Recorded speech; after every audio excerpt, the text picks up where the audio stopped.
มาลุกะยะปุตตะสูตรว่าด้วยมะพระมาลุกะยะบุตราเข้าไปเฝ้าพระมุนี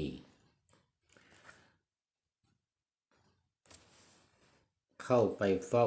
พระผู้มีพระภาคถึงที่ประทับอภิวาทนั่งที่สมควรทูลวจีถามองค์พระจอมภูบาลว่าข้าแต่พระองค์ ขอจงทรงโปรดประทานพระธรรมแก่หม่อมฉันโดยย่นย่อซึ่งข้าผู้ได้ฟังแล้วจะหลีกออกไปปลีกวิเวกอยู่คนเดียวภาคเพียรอุทิศกำลังกายและใจขอถวายความนอบน้อมแด่พระรัตนตรัยมีพระพุทธเจ้าเป็นต้นขอถวายความเคารพพระมหาเถระพระเถรานุเถระเจ้าคณะพระสังฆาธิการทั่วโลก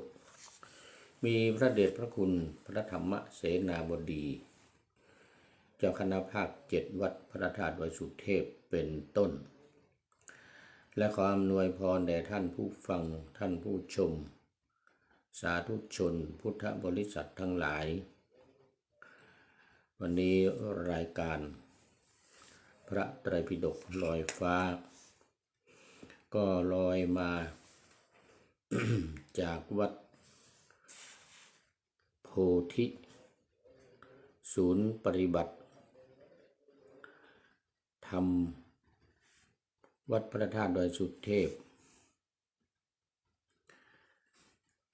ไอกันนาเมืองทานลินประเทศเอสโตเนีย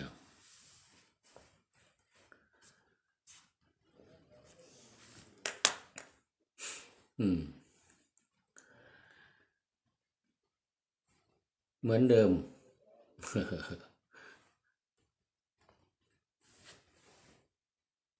แต่ไม่เหมือนเดิมเพราะว่าคอมพิวเตอร์มีปัญหานิดหน่อยเข้าเฟซไม่ได้ เข้าเฟซไม่ได้เลยต้องกลับมาใช้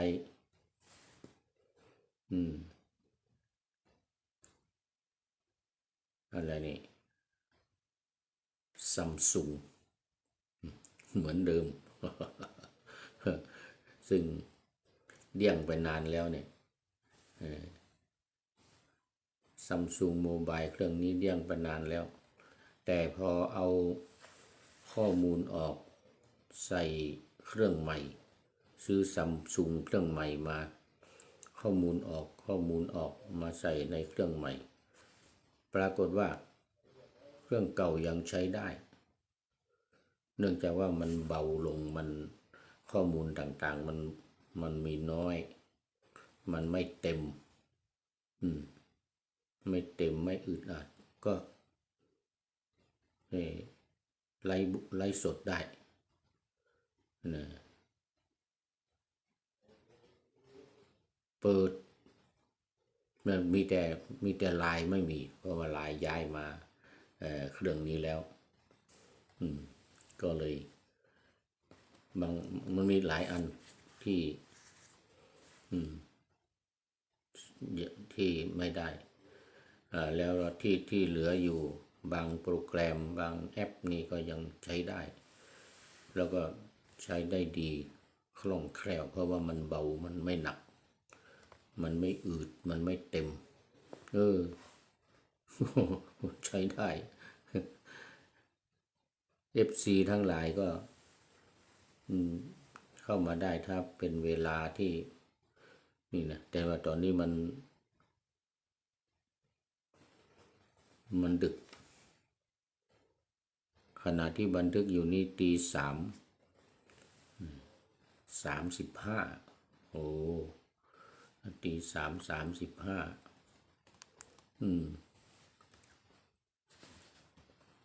มันก็เลย FC ทั้งหลายก็กำลังหลับปุ๋ยกันอยู่หมด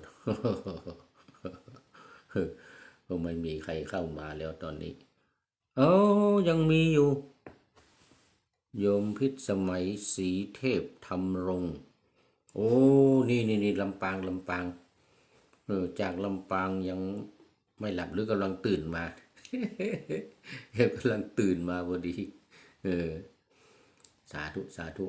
นึกว่าไม่มีใครเข้ามาแล้วนึกว่าจะผีจะหลอก นึกว่าจะปล่อยให้ผีหลอกนั่งคุยอยู่คนเดียวโมทนาคุณโยมพิษสมัยศรีเทพธรรมรงค์จากจังหวัดลำปางวันนี้มา2 ครั้งแล้วนี่ตอนกลางวันก็มาทีหนึ่งนี่มาตอนดึกตอนเย็นมั้งตอนเย็นช่วง6 โมงเย็น6 โมง7 โมงเย็น6 โมง1 ทุ่มเข้ามาทีหนึ่งแล้ว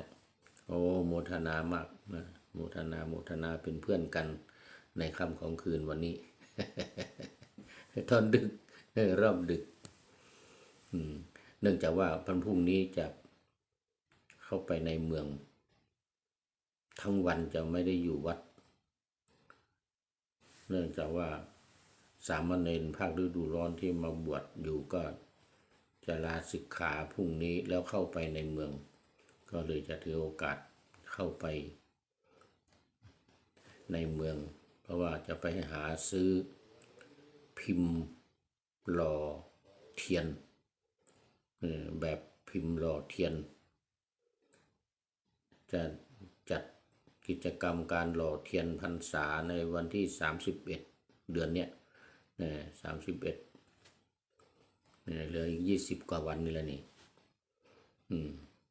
จะต้องไปซื้อพิมพ์ที่จะมาหล่อเทียน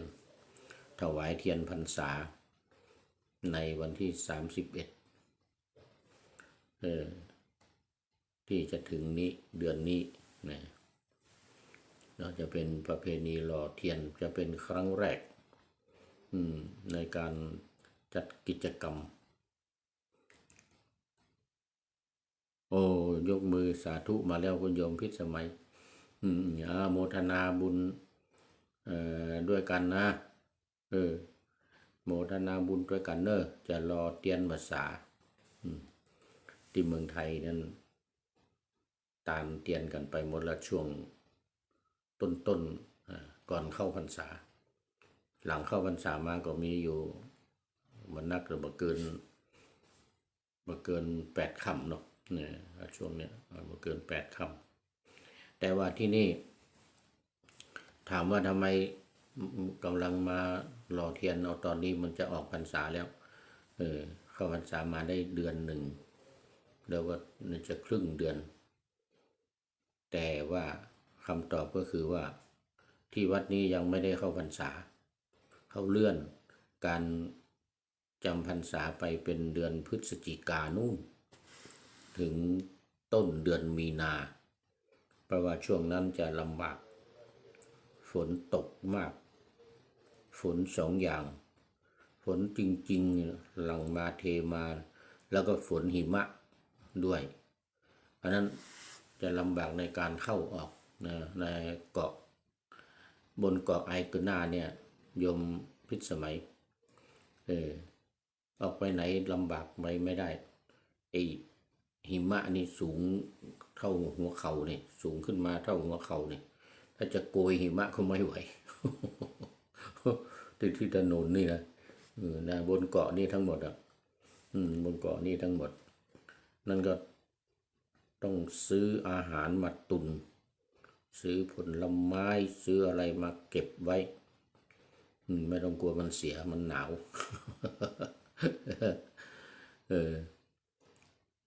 ตู้เย็นแทบจะไม่ต้องใช้เอาของอะไรมาข้าวปลาอาหารอะไรต่างๆผักผลไม้สั่งเข้ามาเก็บไว้เป็นเดือน2 เดือนล่วงหน้าเลย นี่ในช่วงเดือนที่มันมีเรือเข้าออกสะดวกสบายนี่ก็พฤศจิกาก่อนพฤศจิกาเนี่ยตุลาเนี่ยปลายตุลาต้องสั่งซื้ออาหารการกินอะไรมาเก็บไว้มาไว้เลยแล้วมันก็ไม่เสียเพราะว่ามันหนาวบางอย่างก็ใส่ตู้เย็นตู้แช่มีตู้เย็นตู้แช่มีแต่ไม่ต้องใส่ เออไปจำพรรษาไปเลื่อนไปจำพรรษาหน้าฝนจริงๆนะสมกับคำว่าหน้าฝนนะเพราะว่าในวินัยบังคับไว้ว่าให้จำพรรษาให้อยู่หน้าฝนไม่ให้ออกไปไหนมันลำบากอย่างสมัยพุทธกาลนั่นก็ยิ่งถนนหนทางไม่ดีไปเหยียบไปตามทุ่งตามนาไปเหยียบข้าวกล้าในนาของชาวบ้านมาฟ้องพระพุทธเจ้าก็ตามเหตุการณ์ทางยุโรปนี่ก็หลายวัดที่เลื่อนการจำพรรษาไม่ตรงกับเมืองไทยไม่ตรงกับเมืองไทยเพราะว่าตอนนี้มันยังไม่ลำบากมันยังไม่ลำบากเท่าไหร่มีหนาวอยู่บ้างแต่ว่ามันยังเป็นฤดูร้อนเป็นหน้าร้อนนะอย่างวันนี้สูงสุดตอนกลางคืนนี่ก็แค่13 องศาไอ้ต่ำสุดแค่13 องศาแล้วสูงสุดก็รู้สึกว่าจะเป็น21ดูตอนเช้าวันเนี้ยนะคืนเนี้ย13 องศาน่าจะเป็นตอนนี้แล้วมั้งเนี่ย13 องศานี่นะ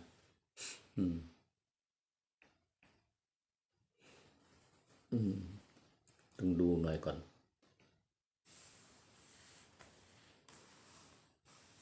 โอ้ตอนนี้ยังสูงอยู่โอ้มันขึ้นมา16 องศาของวันนี้ต่ำสุด13แล้วก็สูงสุด22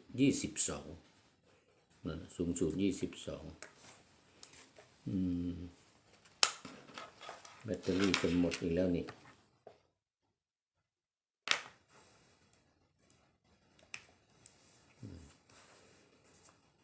สูงสุด22เดี๋ยวตอนกลางวันตอนกลางคืนนี้มันน่าจะผ่านมาแล้วมั้งช่วงเที่ยงตี 1ตี 2นะ13 องศา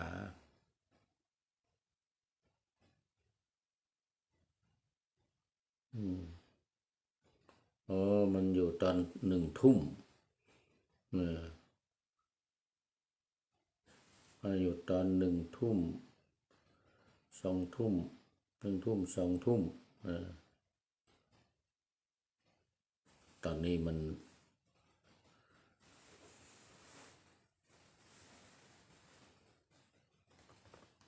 เดี๋ยวก่อน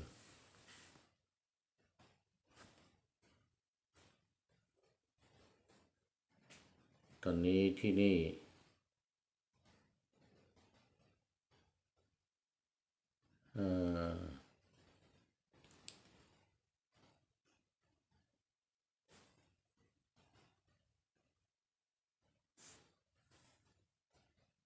5 ทุ่ม 45ตอนนี้ที่นี่5 ทุ่ม 45ที่เมืองไทย3 ทุ่ม 45โอ้ยมมันจะ3 ทุ่มตี 3โยมพิสมัยตื่นมาแล้วก็กลับไปนอนก็ได้เด้อกลับไปนอนพอดีตื่นมาพอดียกมือขึ้นมาไหว้แล้วโมทนาเอาละตอนนี้ก็เข้ามาสู่เนื้อหาสาระของธรรมะกันเลยวันนี้ขึ้นวรรคใหม่เนี่ยชะละวรรคชะละวรรคหมวดที่ว่าด้วยอายตนะภายใน6ชะละวรรคนี้ว่าด้วยหมวด6 อายตนะภายในหกตาหูจมูกลิ้นกายใจนี่แหละก็อยู่ในสลายตนะสังยุตแล้วก็สังยุตตนิกายสลายตนะวรรคใหญ่ชลวรรคนี่เป็นวรรคเล็กเป็นวรรคเล็กวรรคน้อยวรรคเล็กวรรคน้อยพระสูตรนันทปิฎกเล่มที่18นี่เหลืออีก2เล่มนี่แหละ18กับ19สลายตนะวรรควรรคใหญ่นะวรรคใหญ่แล้ววรรคเล็กคือชลวรรคก็คือไอ้เดียวกันนั่นแหละสลายตนะอายตนะมาต่อชลวรรคนี่หมวดที่ว่าโดยอายตนะภายใน6ตัวเดียวกันแต่ไม่มีคำว่าอายตนะเท่านั้นเองมาสูตรที่2สูตรที่2มาลุกยะสูตรมาลุงที่เราว่ากันในสมัยเรียนที่สมัยเรียนหนังสือที่เราแปลกันในธรรมบทมาลุงว่าเขียนเป็นมาลุงกยะบุตร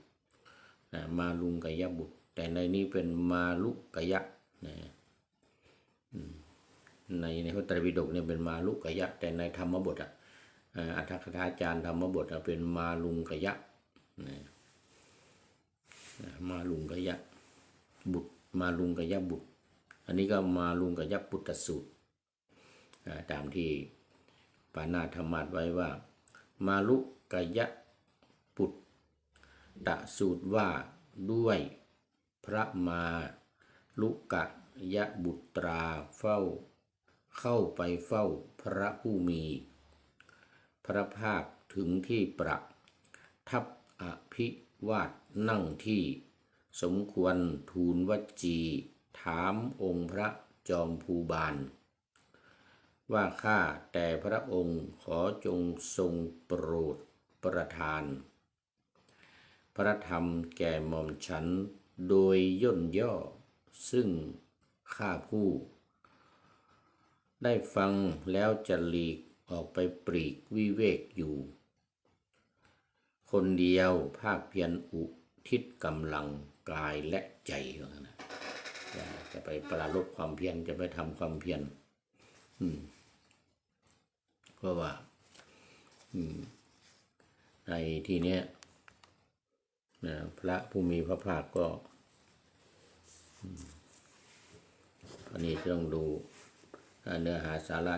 ที่มาในพระไตรปิฎกนะว่าครั้งนั้นท่านพระมาลุกยบุตรเข้าไปเฝ้าพระผู้มีพระภาคถึงที่ประทับอภิวาทถวายอภิวาทพระผู้มีพระภาคแล้วนั่งณที่สมควรส่วนข้างหนึ่งได้กราบทูลพระผู้มีพระภาคดังนี้ว่าข้าแต่พระองค์ผู้เจริญขอประทานวโรกาสขอพระผู้มีพระภาคโปรดแสดงธรรมแก่ข้าพระองค์โดยย่อซึ่งข้าพระองค์ผู้ได้ฟังแล้วจะพึงหลีกออกไปอยู่คนเดียวไม่ประมาทมีความเพียรอุทิศกายและใจอยู่เถิดพระวิภาคตรัสว่ามาลุกยบุตรในการขอโอวาทของเธอนี้ในบัดนี้เราจักบอกพวกภิกษุหนุ่มอย่างไรว่าเธอเป็นภิกษุผู้ชราสูงอายุเป็นผู้เฒ่าล่วงการมากมายมามากผ่านวัยมามากขอโอวาทโดยย่อจะบอกพระภิกษุหนุ่มทั้งหลายอย่างไรวะนะขอที่มาขอโดยย่อเนี่ยนะภิกษุหนุ่มทั้งหลายเขายังฟังกันเต็มสูตรเลยแล้วเธอจะมาขอโดยย่อทั้งที่ตัวเองก็เท่าแก่แล้วดูสภาพดูสังขารแล้วไม่น่าจะไหวเพราะงั้นนะดูสภาพแล้วโอ้โหไม่น่าจะไหว ท่านพระมาลุกายบุตรก็เรียนถามตอบตอบคำถามพระผู้มีพระภาคว่าข้าแต่พระองค์ผู้เจริญข้าพระองค์เนี่ยเป็นผู้ชราสูงอายุเป็นผู้เฒ่าล่วงการมานานมากผ่านวัยมามากก็จริงเหมือนกันนะถึงกระนั้นขอพระผู้มีพระภาคผู้สุคตโปรดแสดงธรรมแก่ข้าพระองค์โดยย่อเถิดนี่ทำอย่างไร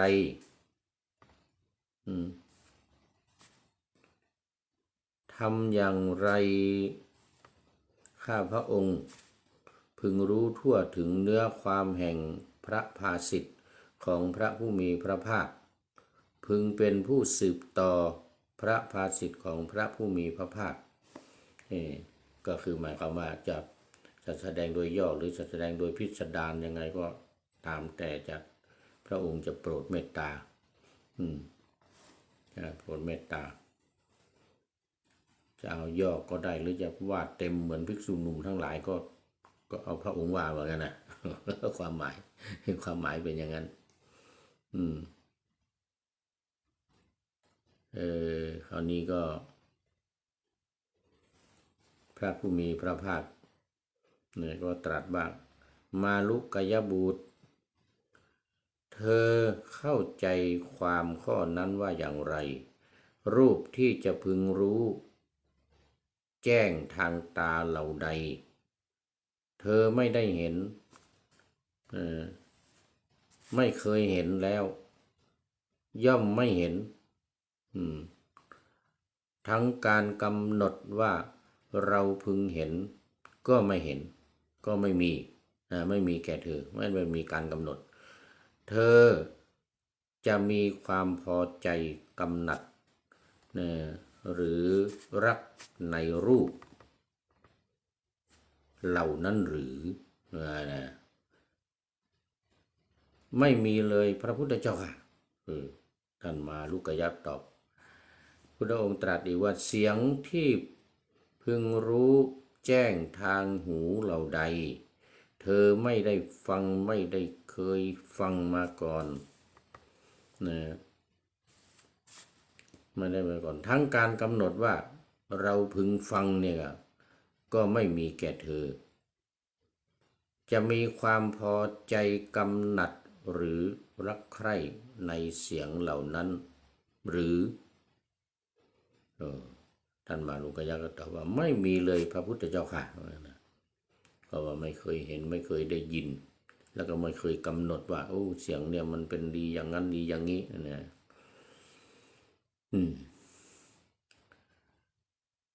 อันนี้รูปกับเสียงมันมีอายตนะภายนอกเนี่ยมีรูปเสียงกลิ่นรสสัมผัสคือสิ่งของที่มาถูกต้องเรานะแล้วก็ธรรมะคือความคิดที่เกิดขึ้นกับใจพระพุทธองค์ตรัสถามนี่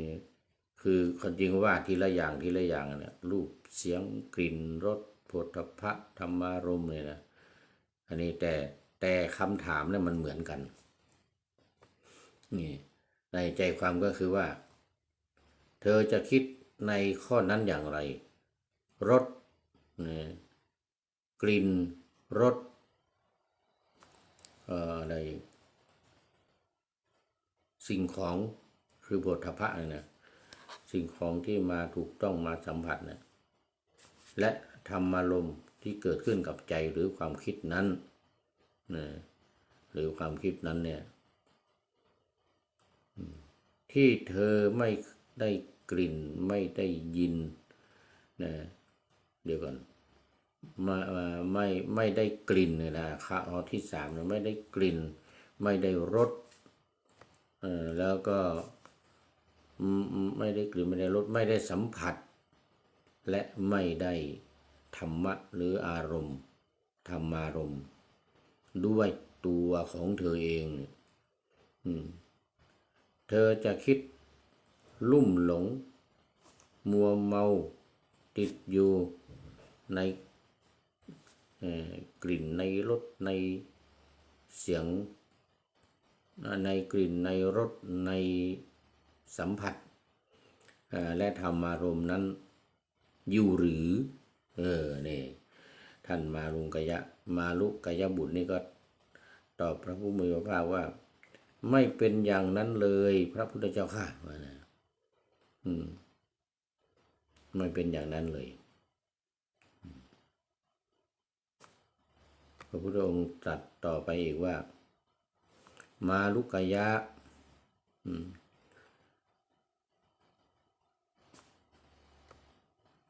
มาลุกยะเมื่อใดบรรดาธรรมทั้งหลาย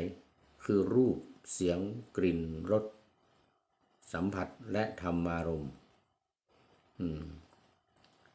ที่เห็นจักเป็นเพียงสักว่าเห็นในเสียงที่พึงจักเป็นเพียงสักว่าฟังในอารมณ์ในกลิ่นเสียงรสธรรมารมณ์ที่ทราบจักเป็นเพียงสักว่าทราบในธรรมที่รู้แจ้งจักเป็นเพียงใดเธอจักไม่ถูกสิ่งนั้นครอบงำเมื่อนั้นเธอจักไม่พัวพันในสิ่งนั้นเมื่อใดเธอจะไม่พัวพันในสิ่งนั้นเธอนั้นจักไม่มีในโลกนี้ไม่มีในโลกอื่นไม่มีในระหว่างโลกทั้งสองนี้เป็นที่สุดแห่งทุกข์นี่เป็นที่สุดแห่งทุกข์ข้าแต่พระองค์ผู้เจริญข้าพระองค์รู้ทั่วถึงเนื้อความแห่งธรรมที่พระผู้มีพระภาคทรงแสดงแล้วอย่างย่อโดยพิสดารอย่างนี้ว่าเพราะเห็นรูป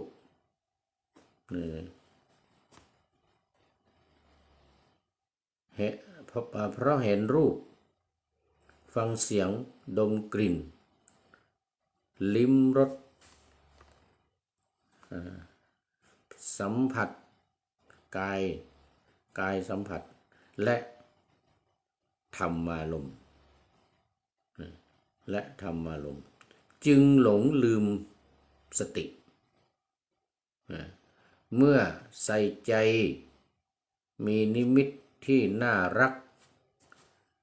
ก็มีจิตกำหนัดเสวยอารมณ์นั้นทั้งติดใจในอารมณ์นั้นอยู่เวทนาที่เกิดจากรูปจำนวนมากก็เจริญแก่เขา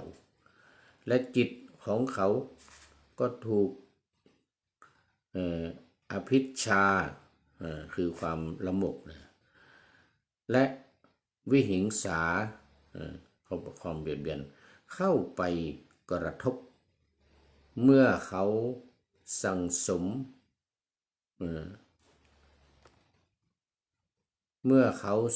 มข้อนี้อยู่อย่างนี้บัณฑิตกล่าวว่ายังห่างไกลจากนิพพานยังห่างไกลจากนิพพานเพราะฟังเสียงจึงลืมสติเมื่อใส่ใจนิมิตที่น่ารักก็มีจิตกำหนัดเสวยอารมณ์นั้นทั้งติดใจอารมณ์นั้นอยู่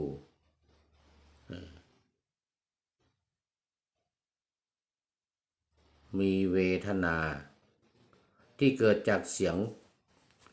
จำนวนมากก็เจริญแก่เขาและจิตของเขาก็ถูกอภิชฌาและวิหิงสาเนี่ยเข้าไปกระทบเมื่อเขาสั่งสม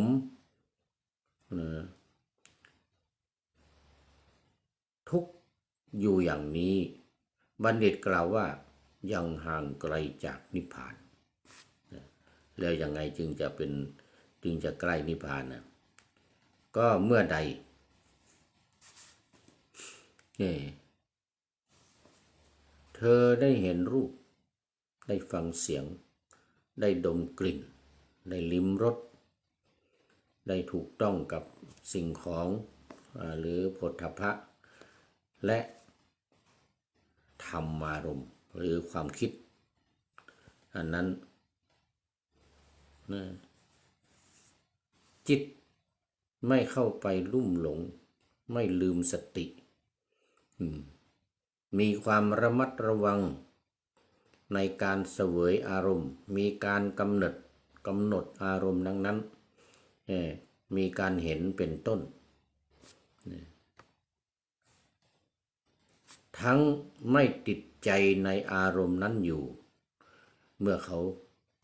ฟังเสียงดมกลิ่นลิ้มรสเป็นต้นและเสวยเวทนาอยู่ทุกย่อมสิ้นไปไม่ถูก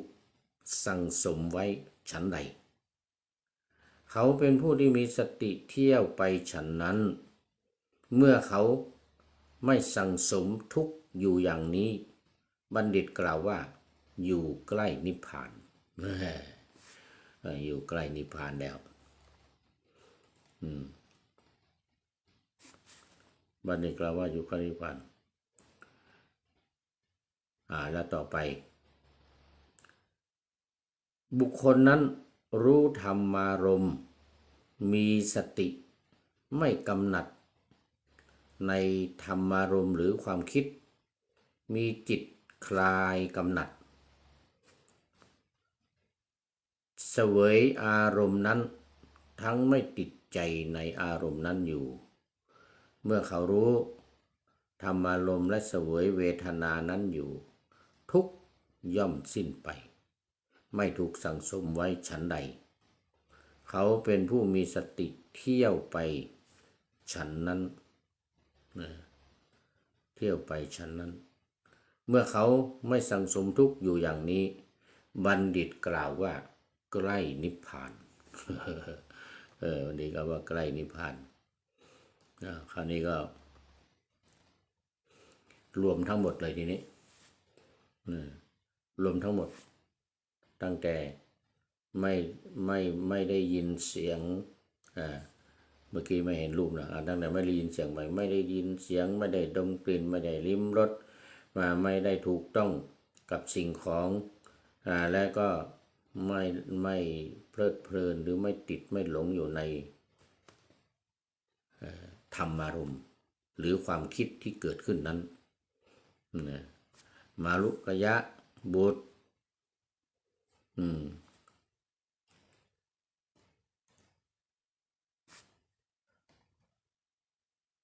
เดี๋ยวก่อนมารุกยะบุตรเธอพึงเห็น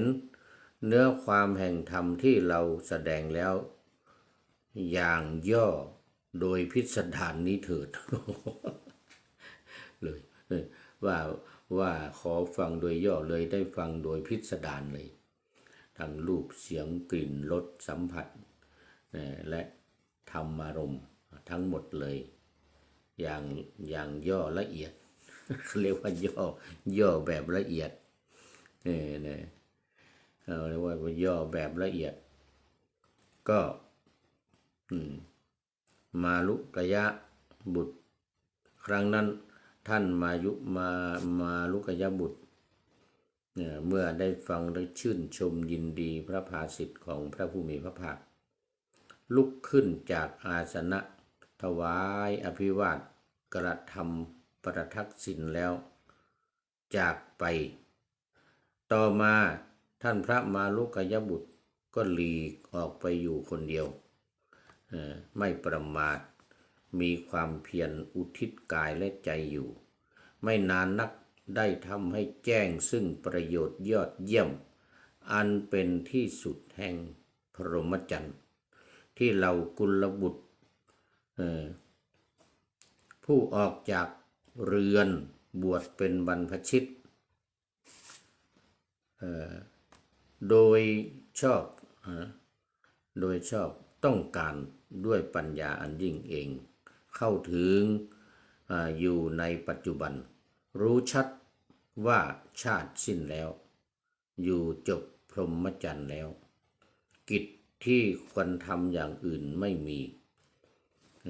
กิจที่ควรทำอย่างนี้ไม่มีแล้วกิจอย่างอื่นที่จะพึงทำอีกก็ไม่มีท่านพระมารุกยะได้เป็นพระอรหันต์องค์หนึ่งในบรรดาพระอรหันต์ทั้งหลายมารุกยปุตตสูตรที่2นี้ก็จบ หมดเวลาหรือยังยังมีเวลา ยังมีเวลาต่อไปก็จะต้องต่ออีก1สูตรแต่ว่าสูตรต่อไปนี่มันจะย่อละเมื่อกี้นี้ว่าโดยย่อแบบพิสดารว่าโดยย่อแบบพิสดารเลยมีความเข้าใจพระพุทธองค์ได้ทักตั้งแต่ตอนแรกแล้วว่าโอ้เธอดูสภาพสังขารมันจะไม่ไหวนะขนาดพระหนุ่มๆเขายังฟังโดยพิสดารในแล้วเธอจะมาฟังโดยย่อเนี่ยโอ้มันดูจะห่างไกลจากนิพพานว่ากันนะ หรือว่าโดยย่อว่าโดยพิสดารเลยทั้งรูปทั้งเสียงทั้งกลิ่นทั้งรสทั้งสัมผัสแล้วก็ธรรมารมณ์ทั้งธรรมารมณ์ทั้งหมดก็เป็นว่า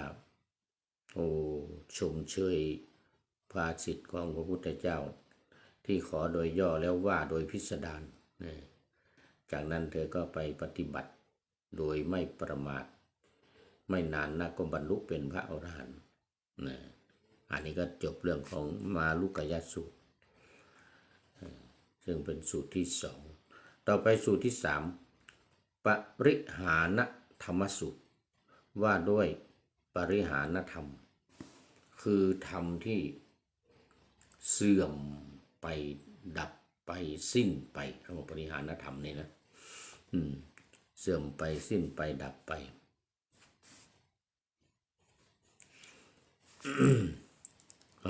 ดูไปดูมายังเหลือเวลาอีกประมาณ20 กว่านาทีเอาอีก1สูตร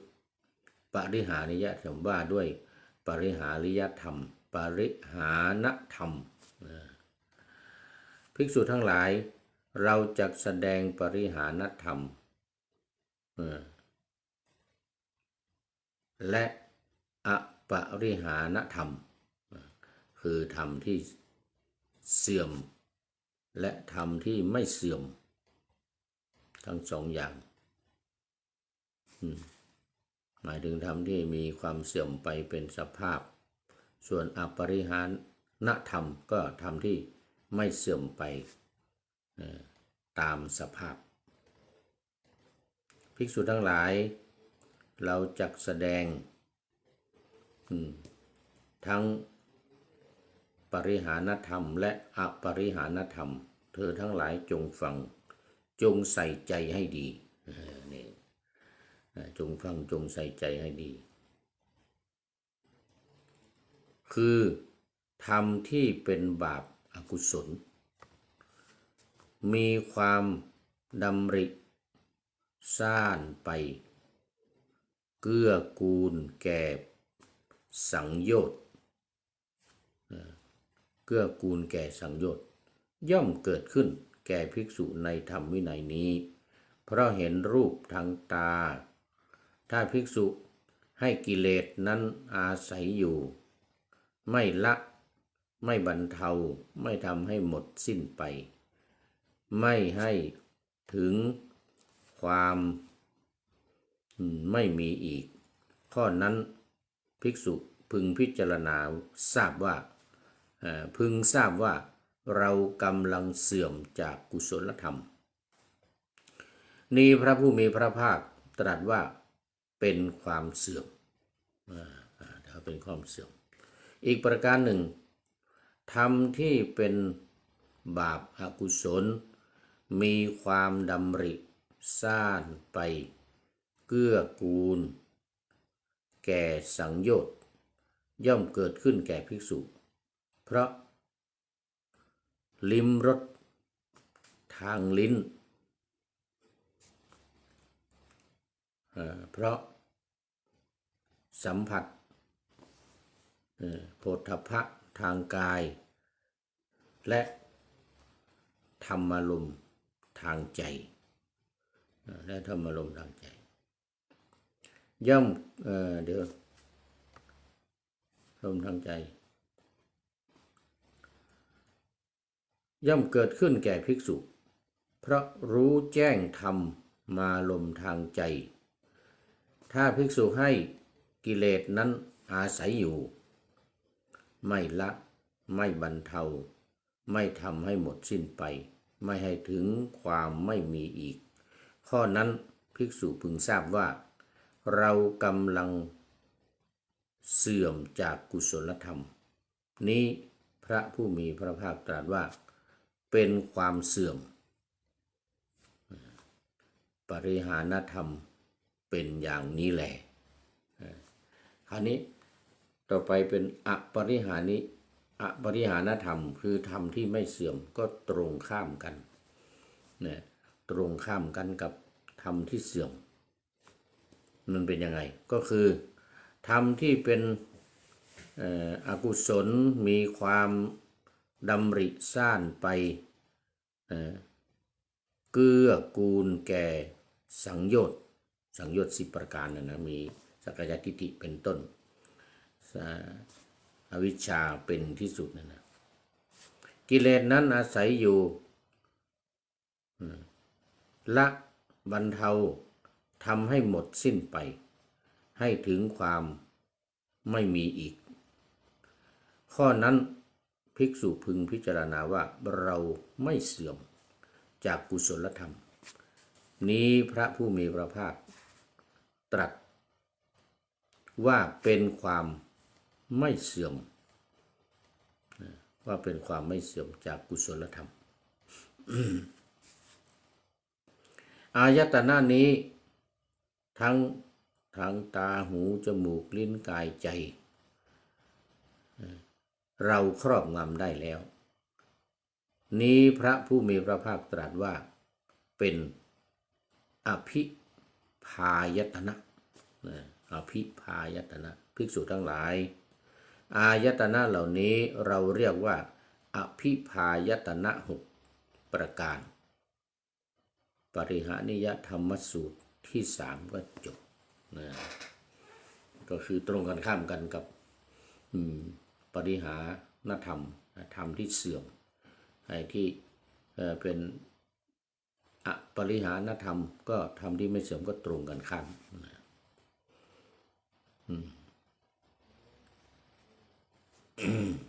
เอาละดูไปดูมายังพอมีเวลาเอาสูตรที่4อีก1สูตรน่าจะพอดีนะน่าจะพอดีเหลืออีกประมาณ16 นาทีเอาสูตรที่4ยังอยู่ในวรรคเดิมนะชะละวรรคนี่แหละปมาทวิหารีสูตรนี่ปมาทวิหารีสูตรว่าด้วยภิกษุผู้อยู่ด้วยความประมาทเอาละทีนี้อยู่ด้วยความประมาทจะมียังไงเรื่องเกิดขึ้นที่กรุงสาวัตถีพระผู้มีพระภาคตรัสว่าภิกษุทั้งหลายเราจักแสดงภิกษุผู้อยู่ด้วยความประมาทก่อนนะผู้อยู่ด้วยความประมาทและภิกษุผู้อยู่ด้วยความไม่ประมาทแก่เธอทั้งหลายจงฟังจงใส่ใจไว้ให้ดีภิกษุเหล่านั้นก็กราบทูลภิกษุผู้อยู่ด้วยความประมาทก็คือเมื่อภิกษุไม่สำรวมจักขุนสีอยู่คืออินทรีย์คือตาเนี่ยนะจิตย่อมซ่านไปในรูปทั้งหลายที่พึงรู้แจ้งทางตาเมื่อเธอมีจิตซ่านไปแล้วปราโมทย์คือความบันเทิงใจก็ไม่มี เมื่อไม่มีปราโมทย์ปีติคือความอิ่มใจก็ไม่มีเมื่อไม่มีปีติปัสสัทธิคือความสงบภายในก็ไม่มีเมื่อไม่มีปัสสัทธิเป็นต้นภิกษุนั้นย่อมอยู่ลำบากจิตของเธออยู่ลำบากย่อมไม่ตั้งมั่นเมื่อจิตของเธอไม่ตั้งมั่นธรรมทั้งหลายก็ไม่ปรากฏนี่การทำทั้งหลายก็ไม่ปรากฏของธรรมทั้งหลายในที่นี้จะหมายถึงสมถะและวิปัสสนาสมถกรรมฐานวิปัสสนากรรมฐานย่อมจะไม่ปรากฏสมถะ40ข้อนะ7หมวดวิปัสสนาอีก6หมวด73ข้อจะไม่ปรากฏแก่เธอไม่มีปรากฏแก่เธอเมื่อจิตไม่ตั้งมั่นธรรมทั้งหลายก็ไม่ปรากฏเพราะธรรมทั้งหลายไม่ปรากฏเธอย่อมนับว่าเป็นผู้อยู่ด้วยความประมาทแท้จริงเมื่อตรงกันข้ามกับที่ว่าเมื่อกี้นี้อยู่ด้วยความไม่ประมาทไม่ว่าจะอารมณ์ทางตาทางหูทางจมูกทางลิ้นทางกายอะไรเกิดขึ้นก็ไม่ไปอภิชฌาคือมีความละโมบโลภมากอยากจะได้เมื่อไม่มีอวิชชาตัณหาก็ไม่มีความอยากความต้องการก็ไม่มีเมื่อภิกษุไม่สำรวมอยู่อย่างนี้จิตย่อมซ่านไปในรสทั้งหลายลิ้นเมื่อเธอมีจิตซ่านไปแล้วสัมผัสทางกายและความคิดทางใจก็ย่อมเจริญนับว่าเป็นผู้ที่อยู่ด้วยความประมาทเมื่อภิกษุไม่สำรวมในอินทรีย์คือตาหูจมูกลิ้นกายใจอย่างนี้ธรรมทั้งหลายก็ไม่ปรากฏธรรมทั้งหลายก็คืออย่างที่ว่าเมื่อกี้นี้นะภิกษุเธอทั้งหลายจะสำคัญข้อนั้นเป็นอย่างไรเมื่อจิตตั้งมั่นนะธรรมทั้งหลายก็ปรากฏนั่นก็คือความปราโมทย์ปีติเป็นต้นเพราะว่าธรรมทั้งหลายปรากฏเธอย่อมนับว่าเป็นผู้อยู่ด้วยความไม่ประมาทแท้จริงภิกษุทั้งหลายภิกษุผู้อยู่ด้วยความไม่ประมาทเป็นอย่างนี้แลปมาทวิหารีอยู่สูตรก็จบเวลาก็ยังไม่หมดยังคงมีนี่ว่าไม่นานเพราะว่าเนื้อความมันเหมือนกันเนี่ยตาหูจมูกลิ้นกายใจก็ชื่อว่าไม่เสื่อมนั้นปมาทวิหารีสูตรนี่ก็จบคราวนี้เมื่อยังพอมีเวลาก็เอาต่อไปอีก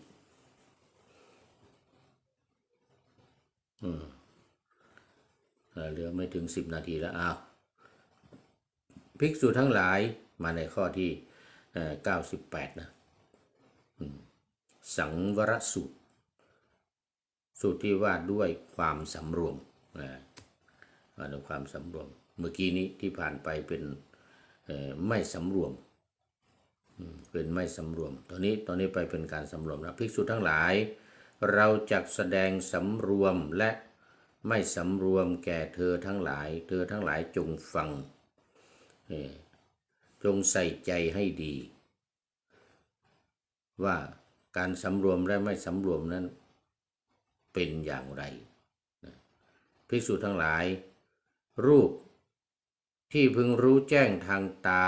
ที่น่าปรารถนาน่าใคร่น่าพอใจชวนให้รักชักให้ใคร่พาใจให้กำหนัดมีอยู่ถ้าภิกษุเพลิดเพลินเชยชมยึดติดรูปนั้นอยู่ข้อนี้ภิกษุพึงพิจารณาว่าเรากำลังเสื่อมจากกุศลธรรมทั้งหลายนี้พระผู้มีพระภาคตรัสว่าเป็นความเสื่อมตอนนี้ขอต้อนรับอาจารย์วันชัยตันติสิรินันท์แล้วก็ตามมาด้วยธรรมชาติสัจธรรมเรียกว่าอาจารย์วันชัยตันติสิรินันท์นี่นานแล้วนี่ไม่ได้เข้ามานานแล้ววันชัยจะต้องไปดูโปรไฟล์นานแล้วลืมไปหมดแล้วตันติสิรินันท์สาธุวันนี้ดึกไปหน่อยตี 4ละตี 4ในเมืองไทยนะตี 4:22 นาทีธรรมชาติสัจธรรมจากนครศรีธรรมราชนี่ส่วนอาจารย์วันชัยนี่จะต้องไปดูโปรไฟล์อีกทีหนึ่งก่อนธรรมชาติสัจธรรมนี่ก็นครศรีธรรมราชอันนี้เป็น FC ตัวจริงหลังจากเสร็จจากการกรีดยางในตั้งแต่เที่ยงคืนมาแล้วนี่ตอนนี้ตี 4เสร็จไววันนี้เสร็จไวกราบนมัสการครับพระครูจารย์นี่สำนวนเขา สำนวนจากนครพระครูก็ไม่ต้องเต็มจารย์ก็ไม่ต้องอาจารย์ก็ไม่ต้องว่าพระครูอะไรก็เป็นที่รู้กันพระครูปริยัติยานุศาสตร์ก็เป็นพระครูจารย์อย่างนี้นะจารย์ก็มาจากอาจารย์พระครูก็พระครูปริยัติยานุศาสตร์โมทนาเป็นอย่างยิ่ง ธรรมชาติสัจธรรมวันนี้เข้ามาใกล้จะหมดเวลาใกล้จะหมดเวลาพอดีต่อไปอีกนิดหนึ่งการสำรวมเป็นยังไงคือรูปที่พึงรู้แจ้งทางตาที่น่าปรารถนาน่าใคร่น่าพอใจนี่นะชวนให้รักชักให้ใคร่พาใจให้กำหนัดมีอยู่ถ้าภิกษุไม่เพลิดเพลินไม่เชยชมไม่ยินดีรูปเป็นต้นนั้นข้อนี้ภิกษุพึงทราบว่าเราไม่เสื่อมจากกุศลธรรมทั้งหลายนี้พระผู้มีพระภาคตรัสว่าเป็นความไม่เสื่อมเป็นความไม่เสื่อมต่อไปก็เสียงกลิ่นรสสัมผัสและความคิดหรือธรรมารมณ์ที่เกิดกับใจที่เกิดกับใจนั้นถ้า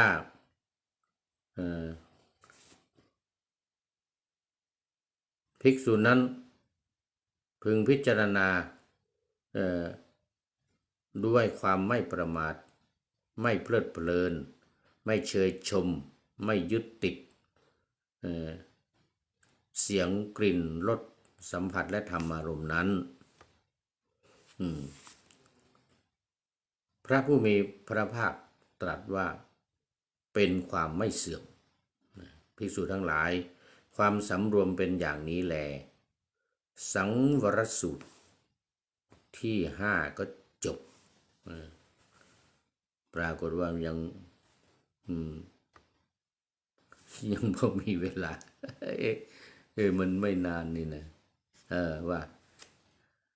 อีกหนึ่งสูตรถ้าจะได้อยู่ในสูตรที่6อันนี้สูตรที่5จบไปสูตรที่6ก็มันว่าเรื่องสมาธินะว่าเรื่องสมาธิภิกษุทั้งหลาย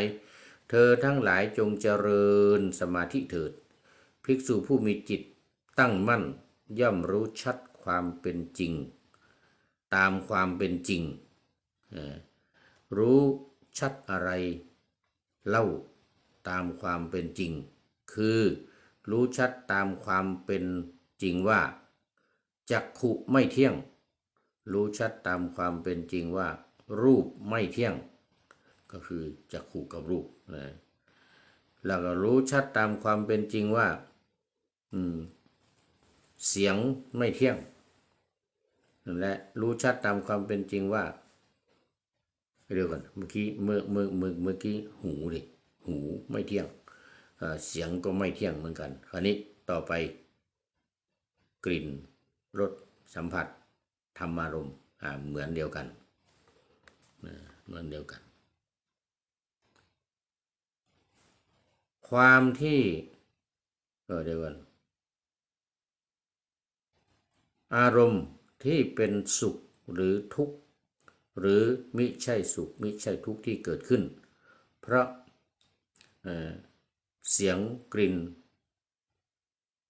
เดินเพราะ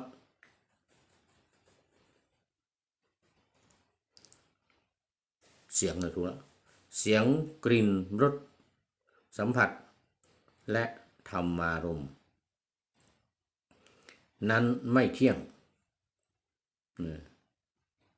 อารมณ์ที่เป็นสุขหรือทุกข์หรือไม่ใช่สุขไม่ใช่ทุกข์ที่เกิดขึ้นเพราะการสัมผัส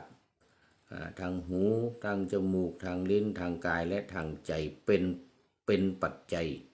ก็ไม่เที่ยงภิกษุทั้งหลายเธอทั้งหลายจงเจริญสมาธิเถิดภิกษุผู้มีจิตตั้งมั่นย่อมรู้ชัดตามความเป็นจริงสมาธิสูตรนี้ก็จบพอดีเวลาก็ใกล้จะหมดพอดี ธรรมชาติสัจธรรมก็เป็นท่านสุดท้ายอาจารย์วันชัยด้วยอาจารย์วันชัยตันติศิรินันท์แล้วก็ที่เข้ามาแล้วผ่านไปแล้วก็ขอโมทนาเป็นอย่างยิ่งในการที่ได้เข้ามาร่วมแม้ว่าจะเป็นท้ายๆรายการเหมือนคุณโยมธรรมชาติสัจธรรมก็ตามหรือแม้แต่อาจารย์วันชัยตันติศิรินันท์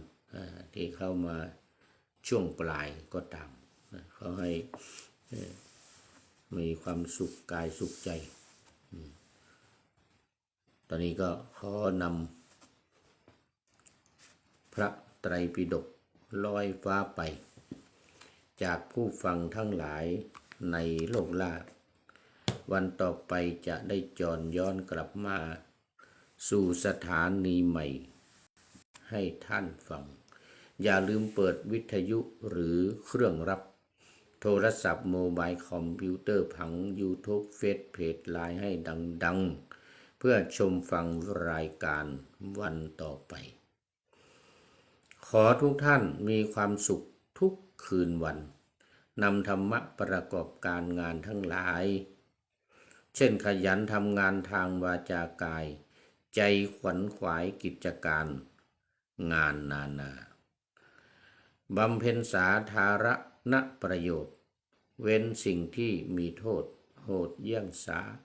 ประกอบแต่กรรมดีมีราคาแสวงหาเงินทองครองใจคนเสียสละพละทรัพย์นับมากน้อยไม่ให้ล้านก็ให้ร้อยไม่ด้อยผลเอื้อคนรวยช่วยคนยากฝากคนจนให้ทุกคนเท่ากันมาตรฐานเดียวขอเจริญพร